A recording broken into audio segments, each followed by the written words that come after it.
Welcome to The Explainer. We're diving into a story out of one small California city that, trust me, has huge implications for renters pretty much everywhere. So, let's start with a really simple question. What is a fair rent?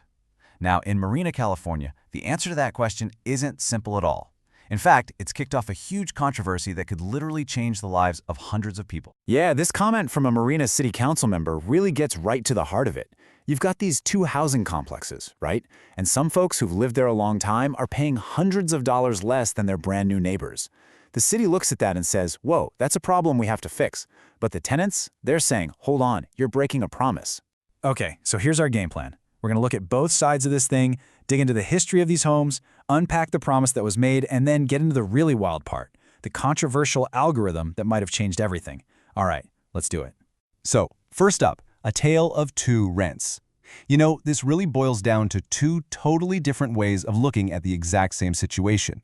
For the city, it's all about the budget. For the tenants, it's about a promise they believe was made and should be kept. So, from the city council's perspective, it's pretty straightforward. They see long-term tenants getting what looks like a massive discount, maybe $500 or $600 a month. And they've got this big loan payment coming up in 2026, so they need that money. But flip that coin over, and the tenants are saying, what discount? They argue they're paying exactly what was agreed upon back in 2010. The real problem, they say, is that this so-called market rate has been artificially jacked up. Okay, so to really get how we ended up here, we have to rewind the clock, because we're not talking about your average apartment buildings. These places have a really unique and frankly tragic origin story that's all about providing stability. Yeah, check this out. The whole reason these neighborhoods even exist is because of a tragedy back in 1984. A teenager from a military family struggling with the high cost of housing took his own life. It got national attention, and in response, Congress actually funded Preston Parks specifically to create stable housing. Fast forward a bit, a tenants association forms, and that leads directly to this critical rent stabilization program in 2010. And that 2010 agreement? That is the 3% promise. It is the absolute core of this whole debate. So let's break down exactly what that rule was that kept rents in check for more than a decade. So, back in 2010, the city passed this resolution, and the idea was simple: predictability. If you were a tenant and you stayed in your home, your rent could only go up by a little bit each year. It was capped at 3% or the rate of inflation, whatever was lower. The whole point was to give residents stability while still giving the city a fair return. Sounds reasonable, right? Well, here's the catch, and it is a huge catch. The policy had a critical omission: no vacancy control. What does that mean? It means the rule only applied as long as you stayed in your apartment. The second someone moved out, bam, the rent on that empty unit could be jacked up to whatever the market rate was. And that's how you end up with this two-tiered system we see today. You've got the long-term folks with their stable rents, and the new people moving in who have to pay these skyrocketing market prices. So that begs the question, right? What is this market rate that everyone keeps talking about? Well, this is where the story gets really wild. The answer involves an algorithm in the machine, and it's tied up in a massive federal lawsuit that questions whether the rental market is even real. Okay, so the company that actually manages these properties for the city is a company called Greystar. And these guys are not a small operation. They're one of the largest property managers in the entire country. And that brings us to this term, algorithmic price fixing. It's at the center of a huge Department of Justice investigation. The allegation is basically this: big landlords, instead of competing against each other to offer you a better price, were all using the same software. A software that told them all what to charge, which critics say just artificially inflated rents for everybody. And guess who's one of the main defendants in that DOJ antitrust lawsuit?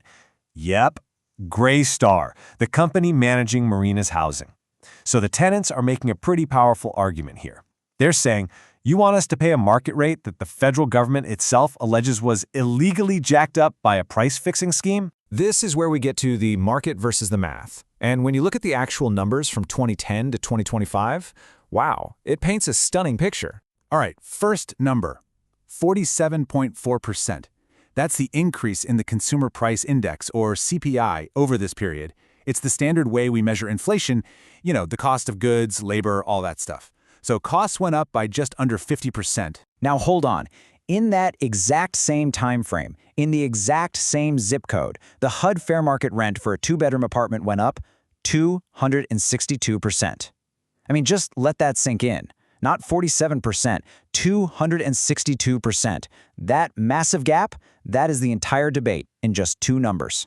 And when you see it on a bar chart like this, it's just staggering. It's not even close. You have this one bar for the actual increase in costs, and then this skyscraper next to it for the market rent. The city is pointing at that huge bar and saying, see, long-term tenants aren't paying enough. But the tenants are pointing to the small bar and saying, no, our rent has been tracking real costs, just like the original agreement was supposed to do.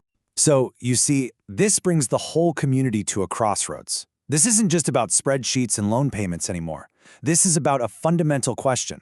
What kind of city does Marina want to be? It really boils down to 2 competing philosophies. Philosophy 1, rents have to match the market. The city is a property owner, it has loans to pay, and these apartments are assets. Philosophy 2, rent should ensure stability. The city made a commitment to stable housing, especially when that market is under federal investigation and, renters make up over 60% of the city's population. And you can't ignore the bigger picture here. It's absolutely critical. Over 60% of the people living in Marina are renters. But the city council making this decision, they're all homeowners. And get this, the city has given more favorable lease terms with even lower annual increases to corporate tenants like Singular Wireless.